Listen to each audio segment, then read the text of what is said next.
Hey, it's me, Jesse Lee, and this is just a clip from this week's episode of the podcast, so be sure to go check out the full thing, the whole shebang-a-bang. Is Sleep Token gonna take off their masks? Sleep Token released a new song called Caramel, which, first of all, when I did the story about this, when it first dropped, I accidentally said caramel. All right, I called this song Caramel. Full disclosure, I always say caramel because I'm a big nerd like that, okay? I think it sounds cool to say caramel, except when I'm ordering a caramel macchiato from Starbucks. Now you might be saying, Jesse, why are you ordering that? Well, my wife likes them, okay? I drink black coffee. I'm not trying to flex here, but I enjoy just straight up black coffee. But my wife does enjoy a great caramel macchiato. And they are delicious. I'm not going to say they're not. I just prefer black coffee. But anyway, I digress. I only say caramel when I'm ordering it from Starbucks. I don't know what it is about Starbucks, but it makes me want to say caramel instead of caramel. So anyway, I accidentally, had Starbucks on the brain, said caramel in the video about Sleep Token, and fans took me outside and beat me. Metaphorically, there were a lot of people upset that I said caramel instead of caramel. I've had people say that I'm disrespecting UK culture by not saying caramel. Now listen, if you are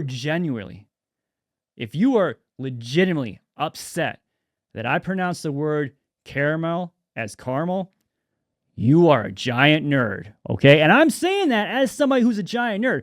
I'm saying that as somebody who is a very big word nerd in general. And I also just, have a commitment to, devotion to accuracy, if you will. I get it.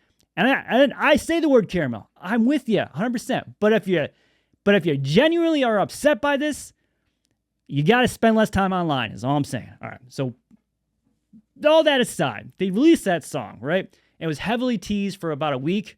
Not as teased as much as it was going to be. They enlisted metalhead weatherman Chris Michaels, good buddy now, via social media.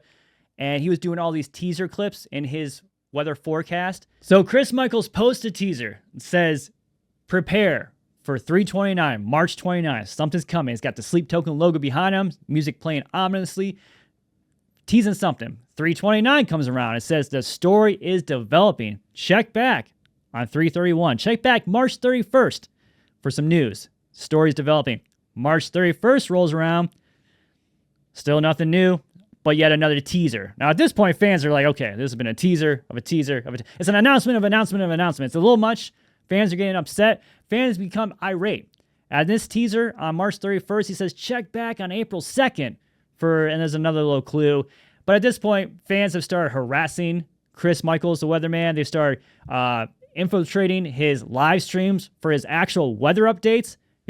His city is going through a pretty significant weather crisis at the moment, and people are like chiming in on the weather update live cast, like shit talking him about Sleep Token. Somebody's grandma was just trying to figure out if she needed to take shelter for the evening, and meanwhile she's getting shit for not worshipping the first album correctly. It's a bit much, right?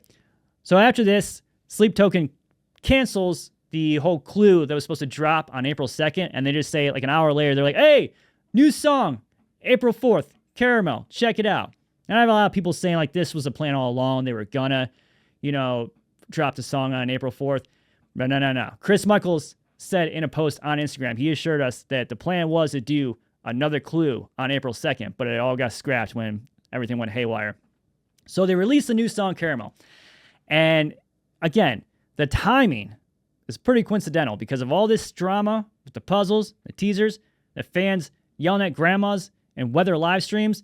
The song, for the first time, kind of breaks the fourth wall of Sleep Token. The singer Vessel, or really, for the first time, the guy behind the mask, whoever that is, he's speaking to fans directly about sort of the parasocial and toxic dynamic that some of these really, really extreme fans are, showing lately. He's in lines in the song, every time they try to shout my real name just to get a rise from me, acting like I'm never stressed out by the hearsay. Guess that's what I get for trying to hide in the limelight. And, this has been going on for a while. It was this past year, some of the members of Sleep Token were doxed. People found their true identities or were posting them on Reddit and sharing the bass player's birth certificate, which is insane.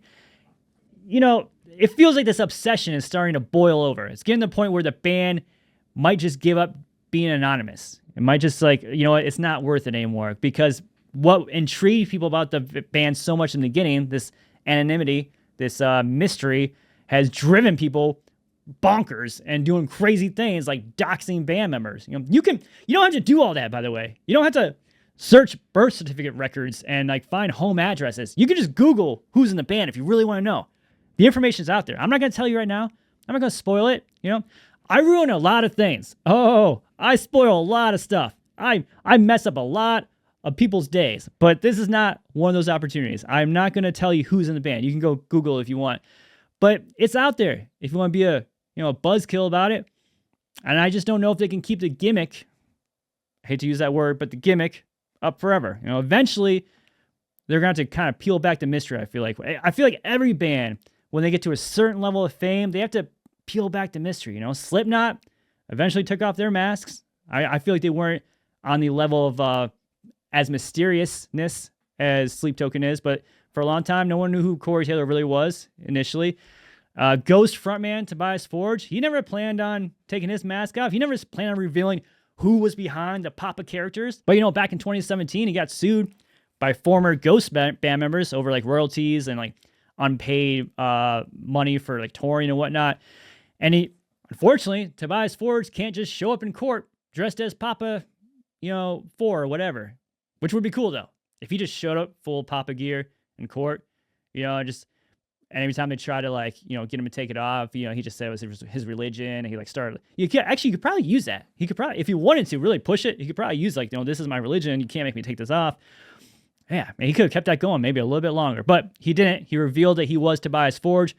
Now everyone knows who he is, and he reluctantly, has to do interviews as Tobias Forge. You can tell he doesn't like it. He doesn't even have TikTok. I don't even know if he has a cell phone, to be honest. He won't let you take a cell phone to Ghost shows anymore. The whole Ghost policy on their new tour. You can't take your phone in there. I think that's also stems from him not having a phone. I don't believe Tobias Forge from Ghost, I don't think he has a cell phone. Prove me wrong. Show me a photo of him using a phone. I don't think he has one. But anyway, I think, back to Sleep Token, I think sometime during this album cycle for the Even in Arcadia album that they're releasing on May 16th, I think from sometime from now until then, we're going to at least get a little less mystery. A little less, I'm not saying they're going to take the masks off for sure. I'm not saying they're going to totally put it all out there, if ever. But I'm just saying, I think they're going to peel back that a little bit. They're going to focus a little less on that possibly, because especially from this new song, Caramel, it sounds like the band, and specifically Vessel, the singer, is just really over it. He's just really tired of hearing people come after him and try to get a rise out of him, and just really focus on that part of the band. Some of the fans are focusing too much on trying to figure out who they are and ruining it for everyone else instead of just enjoying the music. And side note, sort of related, I interviewed Johnny Hawkins from Nothing More this past week. I'll have that up in a few days or so. And they toured with Sleep Token early on in the Sleep Token's career. And I asked him, and I was like, do they just walk around in their masks and costumes, throughout the entire tour? If the bus broke down and Vessel had to call his insurance company, was he just out there, in his mask talking to State Farm, or was he at catering trying to eat soup without getting it all over his mask? These are the questions that I needed to know, and I got that question answered for you. But you're gonna have to wait until the interview drops. I do have the answer for that. It will be up. I'm planning on Friday. That's the goal here. That's the goal. My editor, Jack behind the scenes, he'll be responsible for that. So if the show's not up, if the interview with Johnny Hawkins is not up by Friday, blame Jack. Go harass Jack. Go dox Jack. All right? Give Jack shit. All right? Jack shit.